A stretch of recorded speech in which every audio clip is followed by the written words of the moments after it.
السلام علیکم ورحمۃ اللہ وبرکاتہ۔ حاضرین و سامعین، گزشتہ ویڈیو میں ہم نے اصول الفقہ کی بحث میں سے خاص کی بحث پر مختصراً گفتگو کی تھی۔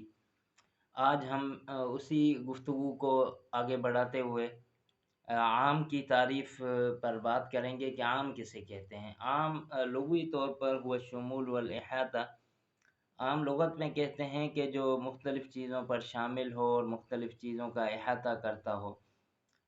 اصطلاحاً هو لفظ وضع وضعا واحدا لكثير غیر محصور مستغرق جميع ما يصلح له، کہ ایسا لفظ جو وضع کیا گیا ہو ایک کی مرتبہ، ایک ہی معنی، لکثیر غیر محصور، لفظ تو ایک ہو لیکن وہ استعمال بہت ساروں کے لیے ہوتا ہو، غیر محصور جن کا شمار نہ کیا جا سکتا ہو، مستغرق جمیع ما یصلح له، ان تمام پر شامل آتا ہو جو اس کے لیے بہتر ہو۔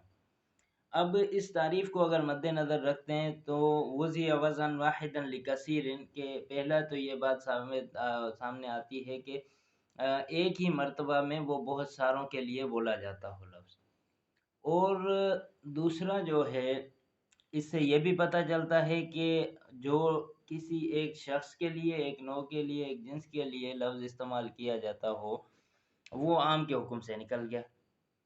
دوسرا تعریف کے اندر جو ہوتا ہے غیر محصور، کہ ان کو شمار نہ کیا جا سکتا ہو، جیسے کل کی ہم نے ویڈیو میں بات کی تھی ثلاثہ اربع، یا ایسے چیزیں جو گنی جا سکتی ہوں، محصور کیا جا سکتا، ان کا شمار کیا جا سکتا ہو، تو وہ عام کی بحث سے نکل جاتی ہیں۔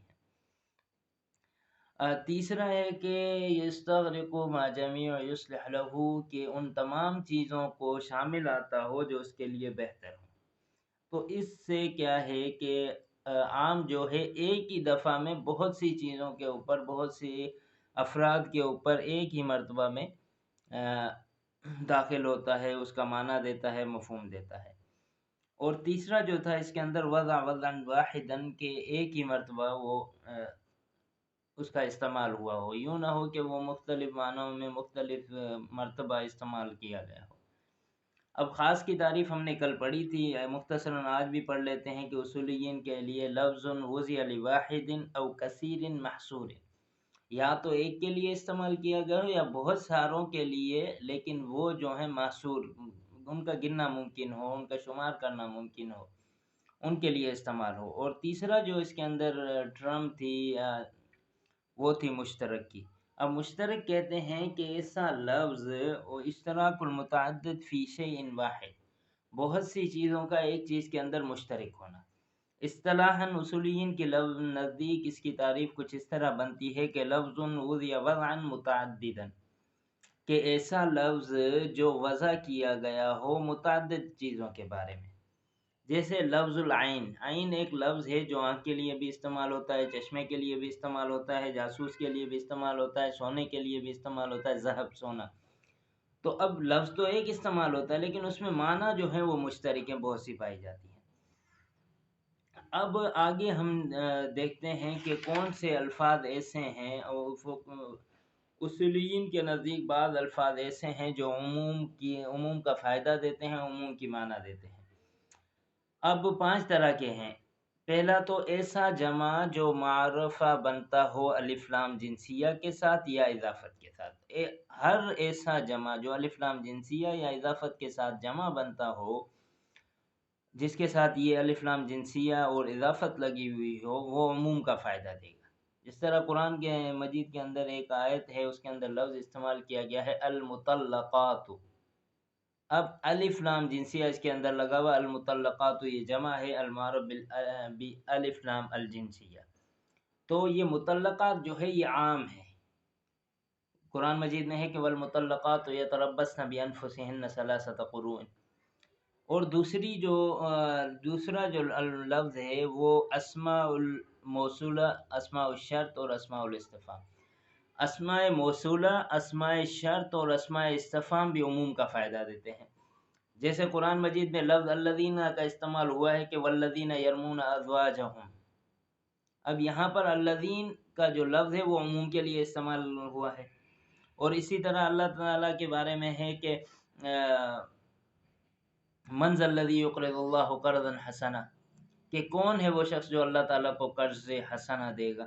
تو اب یہاں پر جو من کا لفظ ہے یہ عموم کے بارے میں استعمال کیا گیا۔ اسی طرح المفرد، ایسا مفرد جو معرفہ بنتا ہو الف لام جنسیہ کے ساتھ اور اضافت کے ساتھ، تو وہ بھی عموم کا فائدہ دیتا ہے۔ اسی طرح النکرہ الواقع فی سیاق النفی او الشرط او النہی، ایسا نکرہ جو کسی نفی، شرط یا نہیں کے سیاق میں بیان کیا گیا ہو یا ان کے آنے کی وجہ سے وہ نکرہ بن جاتا ہو، تو وہ بھی عموم کا فائدہ دیتا ہے۔ اور تیسرا کچھ مخصوص پانچویں نمبر پہ جو ہیں الفاظ، وہ کچھ مخصوص الفاظ ہیں کہ وہ الفاظ ہمیشہ عموم کا ہی فائدہ دیتے ہیں، جس کے اندر کل کا لفظ ہے، جمی کا لفظ ہے، کافۃ، عامۃ، قاطبۃ۔ جیسے قرآن مجید میں اللہ تعالیٰ نے فرمایا ادخلوا فی السلم کافہ، اب یہ کافہ کا لفظ جو ہے یہ عموم پر دلالت کرتا ہے۔ تو یہ 5 طرح کے الفاظ ہیں جو عموم کے بارے میں دلالت کرتے ہیں۔ اب عموم کی دلالت کیا ہے، عموم کی دلالت آیا قطعی ہے یا ظنی ہے؟ اس حوالے سے دلالت کی 2 قسمیں بنتی ہیں عموم کے اندر، کہ عام کی دلالت تخصیص سے پہلے اور تخصیص کے بعد، کہ عام کو مخصوص نہیں کیا ابھی تک، کسی دلیل کے ساتھ مخصوص نہیں کیا گیا ہو تو اس کی دلالت کی حیثیت کیا ہے، اور اگر مخصوص کر لیا ہے تو اس کے بعد اس کی دلالت کی حیثیت کیا ہے۔ تو اس کے اندر ظاہری بات ہے دلالت العام قبل تخصیص اور دلالت العام بعد تخصیص جو ہے، اس کے اندر بھی فقہا کے درمیان، ائمہ کے درمیان تھوڑا سا اختلاف پایا جاتا ہے۔ تو دلالت العام قبل تخصیص جو ہے، اس کے اندر شافعیہ اور بعض احناف کہتے ہیں کہ عموم کے الفاظ جو ہیں وہ دلالت کرتے ہیں کس کے اوپر؟ ظن کے اوپر۔ وہ تمام پر شامل تو ہوتے ہیں لیکن وہ دلالت کرتے ہیں ظنی طور پر۔ لیکن احناف کہتے ہیں کہ نہیں، ان الدلالت العام علی الشمول قطعیۃ لا ظنیۃ، کہ عام کی جو دلالت ہے شمول پر، مطلب تمام کو شامل ہونے کے اعتبار سے اس کی جو دلالت ہے وہ قطعی ہے، ظنی نہیں۔ کیوں؟ کیونکہ حناف کہتے ہیں کہ عام جو ہے وہ لغوی طور پر جس چیز کے لیے وضع کیا گیا ہے وہ شمول اور استغراق ہے، لہذا اس کو اس کی اصل سے پھیرنا جو ہے بغیر کسی دلیل کے یہ جائز نہیں۔ اب اس اختلاف کا جو فائدہ ہے وہ یہ ہے کہ احناف کے نزدیک قرآن مجید تخصیص عام الکتاب و سنت المتواترہ، قرآن مجید اور سنت متواترہ کا جو عام ہے اس کو مخصوص نہیں کیا جا سکتا قیاس اور خبر واحد کے ذریعے سے۔ اس کے لیکن وہ کہتے ہیں کہ اگر کتاب اور سنت کے قطعی جو عام ہے اس کو اگر مخصوص کرنا ہے تو اس کے لیے دلیل بھی قطعی ہونی چاہیے۔ اب ایک مثال پیش کرتے ہیں احناف کے، وَلَا تَأْكُلُوا مِمَّا لَمْ يَذْكُرُوا اسْمَ اللَّهِ، کہ وہ چیز نہ کھاؤ جس پر اللہ تعالیٰ کا نام نہ لیا گیا ہو۔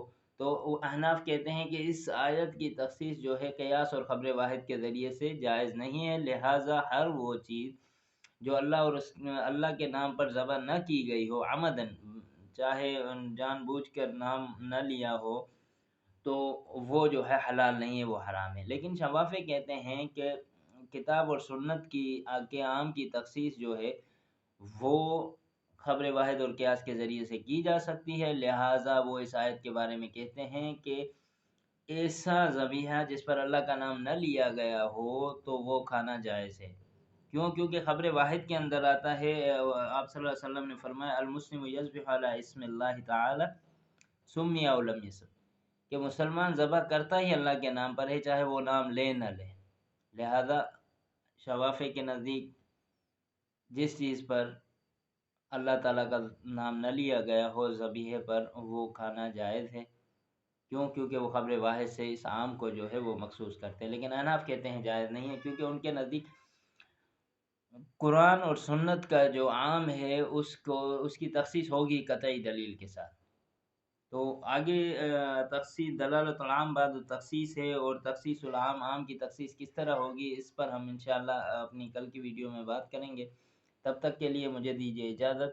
اگر آپ میرے چینل پر نئے ہیں تو میرے چینل کو سبسکرائب کریں، شیئر کریں اور بیل آئیکن کے بٹن کو پریس کر دیں، اور کمنٹ سیکشن میں اپنی آراء کا اظہار ضرور کریں۔ السلام علیکم ورحمۃ اللہ وبرکاتہ۔